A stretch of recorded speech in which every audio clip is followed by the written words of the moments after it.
digging through years and years of random documents. Donald Trump isn't just coming after me because of my mean tweets. He's coming after me because I'm considering running for president, because he hates that I've consistently called him out over and... Stop scrolling right now. Did you just hear what Gavin Newsom admitted?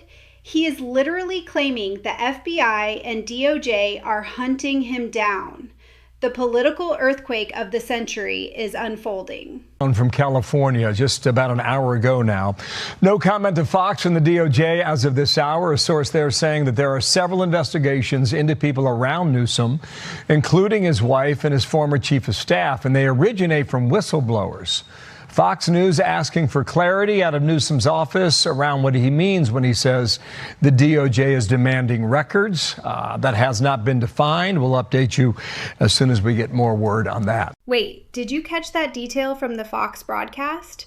We are talking about several active probes directly into the people surrounding one of the most powerful governors in the country. This isn't just some low-level staffer getting caught up in a minor scandal. They are explicitly naming his wife and his former chief of staff. And the craziest part? It all originated from whistleblowers inside his own camp. Think about the level of panic happening behind closed doors in Sacramento right now. When the Department of Justice starts demanding records that haven't even been fully defined yet, it means they are casting a massive net. The fact that the mainstream media is openly discussing this during prime time shows that the dam is breaking. You cannot just brush off federal investigations of this magnitude as a right-wing conspiracy when the call is coming from inside the House. I have been tracking political scandals for years, and when federal agents start knocking on the doors of family friends, the target is usually already cornered. In recent days, federal agents have knocked on the doors of family, friends, and former employees. Not because they found a crime, because they're simply trying to find one.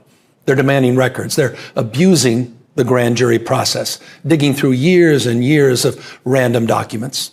Donald Trump isn't just coming. Look closely at his eyes and posture here. He is visibly stressed. Totally different from his usual slick, overly polished debate persona.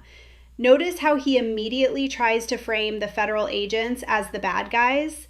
He is claiming they haven't actually found a crime and are just digging through years of random documents hoping to find something.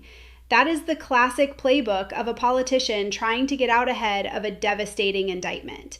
If you have nothing to hide, you do not hold a press conference complaining about the grand jury process being abused.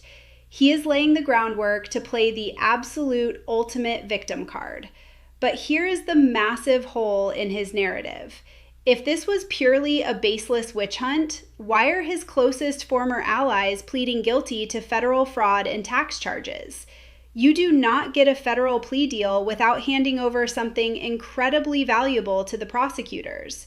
He is trying to convince his voters that this is just political theater, but the paperwork says otherwise. In recent days, federal agents have knocked on the doors of family, friends, and former employees.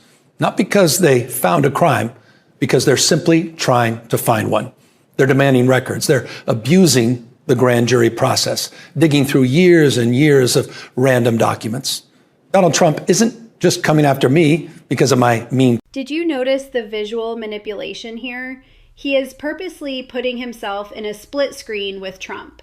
This is a brilliant yet desperate psychological trick. He knows that his base has a visceral reaction to Trump, so he is intentionally linking the federal investigation to his greatest political rival to trigger an emotional defense from his supporters. But remember the timeline. This investigation didn't even start under a conservative administration. It started years ago. He is using the exact same playbook he accuses his opponents of using, deflecting accountability by screaming about political persecution. It is a masterful attempt at distraction, but it completely ignores the hard evidence gathered by the wiretaps.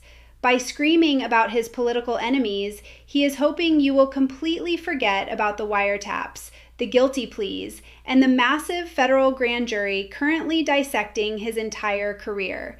It is pure smoke and mirrors.